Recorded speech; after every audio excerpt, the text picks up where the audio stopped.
Please listen carefully.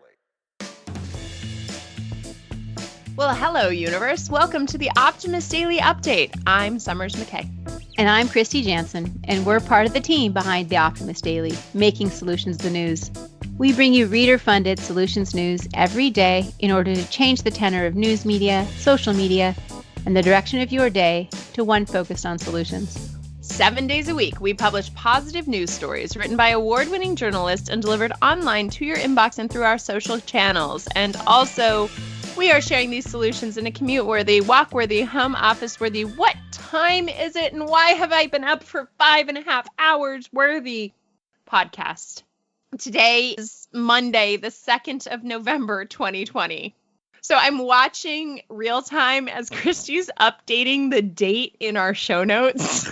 And I'm like, it's the 30th of November 2nd, 2040. I, for just a brief and fleeting moment, would like to just take a rant about time changes. Yes, I will rant with you, Summers. Yes. I will rant. My Optimist Daily perspective is that how wonderful that by 8 o'clock, I will have had 3.5 hours of delightful time spent with my energetic toddler. A music class, breakfast, and take every toy out of every possible spot and put it all back and take it out again. And clean my kitchen and bring my husband coffee. And I'm so grateful for those precious 3.5 hours. Why do we fall back? Kristy, please help me understand this. You know, it's not one I'm going to be able to help you sort out because I don't completely get it myself.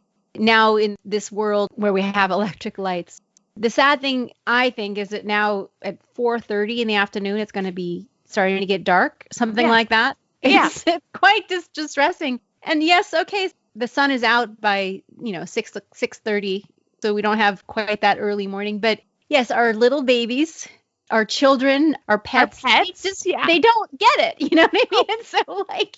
Cats are just livid at me that I waited until, 7 a.m. to feed them. How dare I? And I'm like, no, kitties, it's 6. It's 6, I promise. So yes, I feel for them. And I think that our body clocks we are physical animals. And just because our clocks on our phones or our watches or, sort of fall back or fall forward, it's very confusing. Yeah. And I don't know why we do it anymore.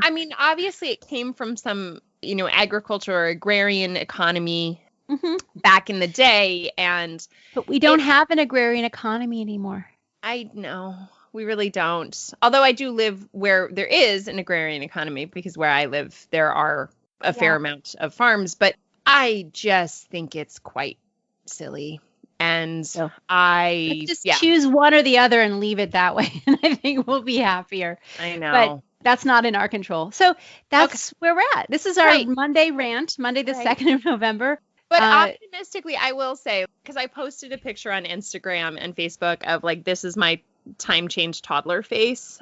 And as you guys know, it's this constant joke of whether or not I show up to work in my bathrobe or not. I am super not Zoom appropriate today. My hair, I take messy bun to a whole new level today. But at the end of the day, it was kind of funny that I managed to still do a whole music class. And Brennan and I had a really good morning.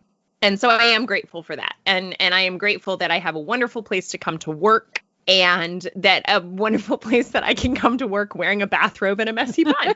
And so as we embark on this November month, we are going to focus on gratitude. And I am grateful that I had a lovely morning with my daughter and that I have copious amounts of coffee, that I can drink as much coffee as I want. That's my gratitude, despite the time change being frustrating. I am grateful for the time I got to spend this morning. And I'm grateful you and I had time to connect. I am grateful as well. And I actually did get up a little bit early just because my body clock is still set backwards, And I did get a bit more done than I expected. I was out walking with Tucker earlier, so he was happy. In terms of the clock. And we got to talk a little longer, which is great. So it is November, almost the end of this crazy year. Yes, almost the end of this crazy year. This is going to be an intense week for a lot of people. The election is tomorrow in the United States. And While we don't anticipate we will have a result because there is so much absentee voting and mail-in voting that there certainly will be some delay in accurately capturing and collecting all the votes, it is definitely an intense week. And as many of you guys know, I live in a divided household. My husband and I do not vote for the same candidate, and it is a stressful time. But we had a real heart-to-heart yesterday morning about not letting this be our focus, knowing that November 4th will come and our family and our lives and our jobs and our roles in this world will continue. And as stressful as this has been, focusing on our home and our commitment to one another and our commitment to our children, we cannot spend so much time identifying with the political sphere, with the political outcomes. I think for us, that is a tactic so that our family can have more harmony. My parents and I don't politically agree on much either, and I just want to focus on them being grandparents. And I think identifying less with the outcome and more with what we can do every day is what's going to get us through. Do you have any strategies, Kristy, for what you're going to do to get through this week? I'm going to breathe and just be. That's my objective. Good. And try to take more of a long view, because all of the intensity, I feel like it's so easy to get caught up in it. But I mean, it'll work its way out, and I don't want to get inflamed. That's why I just want to keep my breath, keep my center, and try not to be distracted by things in the outside world, which, I mean, really, it's just the news that I'm reading that's really inflaming me. And you know, I'm sitting here at my little desk. I've got my plants on my desk. I've got a little fish now I got my beta fish now. I've got. Does your beta have a name? We named him. What is his name? I don't remember what his name is, actually. All right, never mind. Skip that part. So you have your beta on your desk. His name was out of a character from a show we were watching, but I can't. It's a weird name. You know, I'm safe and secure and happy. I have a great family. I have a good job. Yeah. I like what I'm doing, and that's what's important. And that's what I just want to keep remembering when I, read about idiots saying weird things. When you read news that doesn't make you feel good. But here at the Optimist Daily, we share news that does make you feel good, and it's news and it's solutions and it's strategies. And Kristy and I are going to pull some articles that sparkle today. Yes. It's all about the sparkle today. I have an article from the design section. The headline reads, "This company is creating ethical diamonds from captured CO2 and rainwater." Now, I love sparkles. I love jewelry, antique jewelry or inherited jewelry, vintage jewelry, because I don't love the diamond industry. And diamonds may be beautiful, but the industry itself is not. Just 1 carat of traditional diamond that is mined can excavate up to 2.2 million pounds of rock, use 1,028 gallons of water, and emit 238 pounds of carbon dioxide into the atmosphere. Well, in an attempt to clean up the diamond industry, British clean energy company called Ecotricity is creating actual diamonds using nothing but atmospheric CO2 and rainwater. Basically, they synthesize these diamonds by taking hydrogen molecules out of rainwater and powering the whole operation with wind and solar energy.